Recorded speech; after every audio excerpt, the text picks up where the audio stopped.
बिस्मिल्लाहिर्रहमानिर्रहीम। अस्सलाम वालेकुम नाज़रीन। अच्छा जी, मैं आपके साथ बहुत इंपॉर्टेंट वीडियो शेयर करने जा रहा हूँ। आईएमएफ ने पाकिस्तान के अंदर 16 कारोबार तबाह होने की वार्निंग कर दी है और आज की वीडियो में हम एक ऐसे टॉपिक को कवर करने जा रहे हैं जो सिर्फ पाकिस्तान की इकोनॉमी का नहीं है बल्कि हर घर का मसला बन गया है। और आईएमएफ ने पाकिस्तान के जो प्रपोज बजट टारगेट्स रिजेक्ट कर दिए और इस वजह से 16 इंडस्ट्रीज जो आम पाकिस्तानी से डायरेक्टली जुड़ी हुई हैं तबाही के दहारे पर खड़ी हुई हैं। हम इस वीडियो में आईएमएफ के रिसेंट एक्शंस, उनका लॉजिक, पाकिस्तान की मजबूरी और उसका असर आम लोगों तक कैसे पहुंच रहा है, ये सब डिस्कस करेंगे with 100% accurate analysis, real example और फ्यूचर आउटलुक के साथ। आईएमएफ ने ऑफिशियली पाकिस्तान का जो बजट था उसको रिजेक्ट कर दिया, ये कहकर के ये गैर यकीनी है और ये रियल नहीं है। आईएमएफ का कहना है कि टैक्स रेवेन्यू आपका जो आपने सेट किया गया है वो अनरियलिस्टिक है, एनर्जी सेक्टर लॉस कंट्रोल नहीं हो रहा और फिस्कल डेफिसिट बढ़ने का बहुत ज़्यादा खतरा है। इसका मतलब ये है कि आईएमएफ अब नए कंडीशन के साथ पाकिस्तान से ये कह रहा है कि सब्सिडीज कम करें, रेगुलेटरी अपनी ड्यूटीज एडजस्ट करें, इंपोर्ट्स और एक्सपोर्ट्स का बैलेंस ठीक करें, एनर्जी लॉसेस का बर्डन आवाम पे डालो, टैक्स नेट में और लोग लाओ। ऐसे रिफॉर्म्स का डायरेक्ट नतीजा महंगाई, अनएम्प्लॉयमेंट, बेरोजगारी और इंडस्ट्रियल स्लो डाउन। सबसे पहली नंबर पे जो कारोबार है वो है फार्मेक्चुअल इंडस्ट्री। पहले पाकिस्तान 50 से 60% दवाइयाँ इंपोर्ट करता था, आज 90% लोकल मैन्युफैक्चरिंग होती है। Sounds good. प्रॉब्लम यह क्या है, रॉ मटेरियल अब भी चाइना और इंडिया से इंपोर्ट होता है। डॉलर रेट बढ़ने और रेगुलेटरी ड्यूटी की वजह से प्रोडक्शन कॉस्ट हाई हो गई है। अगर ड्यूटीज कम की जाती हैं तो इंपोर्टेड प्रोडक्ट सस्ती होंगी, लेकिन लोकल इंडस्ट्रीज कम्पीट नहीं कर पाएंगी। अगर ड्यूटीज बरकरार रहती हैं तो रॉ मटेरियल महंगा मिलेगा। तो इसकी एग्जांपल है 2024 में 45 स्मॉल स्केल फार्मा यूनिट्स बंद हो गए और फार्मेसिस का काम भी काफ़ी ज़्यादा लॉसेस में चला गया। नंबर 2 पे जो कारोबार है वो है import based retail business. Pakistan में इंपोर्टेड कॉस्मेटिक्स, इलेक्ट्रॉनिक्स और अपरेल का क्रेज था।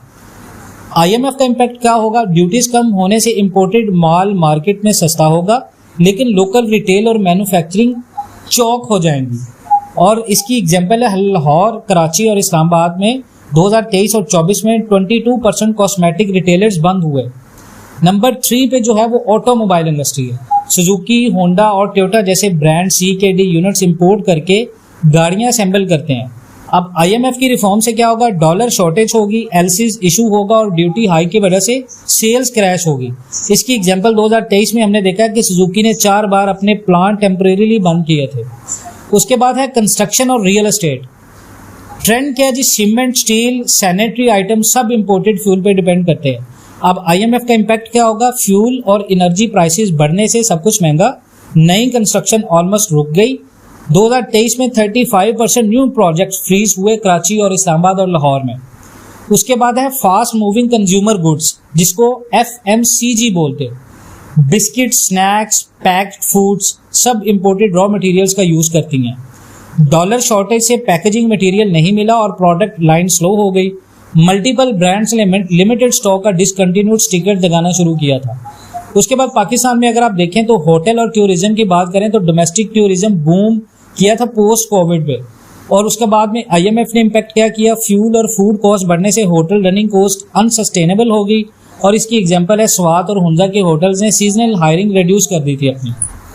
उसके बाद पाकिस्तान में अगर आप देखें तो जो एजुकेशन का बिजनेस है, प्राइवेट इंस्टीट्यूशन, वो इम्पोर्टेड बुक्स, लैब, टूल्स और जनरेटर्स बाहर से मंगवाते हैं। अब आईएमएफ प्रेशर क्या डाल रहा है, यूटिलिटीज और डॉलर रेट बढ़ने से स्कूल्स की फीस इंक्रीज होंगी और लोग यहाँ से विड्रॉ करेंगे। तो एग्जांपल क्या होगा, प्राइवेट स्कूल्स की इनरोलमेंट जो है वो 20% डाउन जा सकती है। उसके बाद टेक्सटाइल और SMEs की बात करें तो पाकिस्तान टेक्सटाइल एक्सपोर्ट का बैकबोन है। रिफॉर्म्स में क्या होगा, gas load shedding, electricity rates और रुपए की इंस्टेबिलिटी ने एक्सपोर्ट्स को हिट करना है, जिसके नतीजे में फैसलाबाद के 1500 plus units part time operations अपने बंद करेंगे। उसके बाद अगर आप बात करें एग्रीकल्चरल इनपुट्स की तो बीज, फर्टिलाइजर, पेस्टिसाइड्स, इंपोर्ट बेस्ड जितने भी बिजनेस हैं, अगर गवर्नमेंट अपनी सब्सिडी विड्रॉ करती है तो इनपुट कॉस्ट जो है वो इंक्रीज होगी, जिम्मेदार जो है वो प्रोटेस्ट करेंगे और इसके नतीजे में व्हील्ड का जो यील्ड होगा वो करीबन 20% गिर जाएगा आने वाले सालों में। उसके बाद स्मॉल रेस्टोरेंट कैफेज की बात करें तो हाई फ्यूल और मीट कॉस्ट की वजह से उनका प्रॉफिट जो लो होगा, हाई बिल्स होंगे, स्टाफ ले ऑफ होंगे। तो इसकी अगर आप जिंदा मिसाल ले तो आने वाले दिनों के अंदर रेस्टोरेंट का बिजनेस भी बहुत ज़्यादा इम्पैक्ट होगा इससे। उसके बाद है सेकेंड हैंड मार्केट, इलेक्ट्रॉनिक्स की या कपड़ों की। जो लोग लंडा बाजार में काम करते हैं या इस तरह की चीज़ें करते हैं, तो मिडिल क्लास का जो सहारा है वो बहुत ज़्यादा महंगा होगा। रिफॉर्म्स क्या होंगी? इंपोर्ट आइटम बैन होंगी, ड्यूटी से प्राइस अप हो जाएंगे, मोबाइल फ़ोन रिपेयर और रीसेल का काम 60% नीचे जा सकता है। तो IMF रिफॉर्म्स का एक ही नतीजा निकलता है, अगर पाकिस्तान स्ट्रक्चर्ड रिफॉर्म्स नहीं लाता तो ये इंडस्ट्रीज और कारोबार हैं जो तबाह हो जाएंगे, और ये ऑलरेडी हो चुके हैं। अब ज़रूरत है स्मार्ट डिसीजन मेकिंग की। लोकल प्रोडक्शन को इंसेंटिवाइज करो, फॉरेक्स रिटेन करने के रूल्स रिलैक्स करें, SMEs के लिए सब्सिडी और सॉफ्ट लोन्स लाएं, फ्रीलांसर और डिजिटल गेटवेज को सपोर्ट करें। अगर आप किसी भी अफेक्टेड इंडस्ट्री में हैं या इन्वेस्टमेंट का प्लान बना रहे हैं तो आपको हर एंगल से सोचना होगा। ऐसी और इन्फॉर्मेटिव वीडियोस के लिए चैनल को सब्सक्राइब करें, वीडियो को शेयर करें और कमेंट में बताएं क्या आपको भी ये प्रेशर फील हो रहा है। अपना बहुत सारा ख्याल रखिएगा जी। इंशाल्लाह मिलते हैं नेक्स्ट वीडियोस में, तब तक के लिए अल्लाह हाफिज।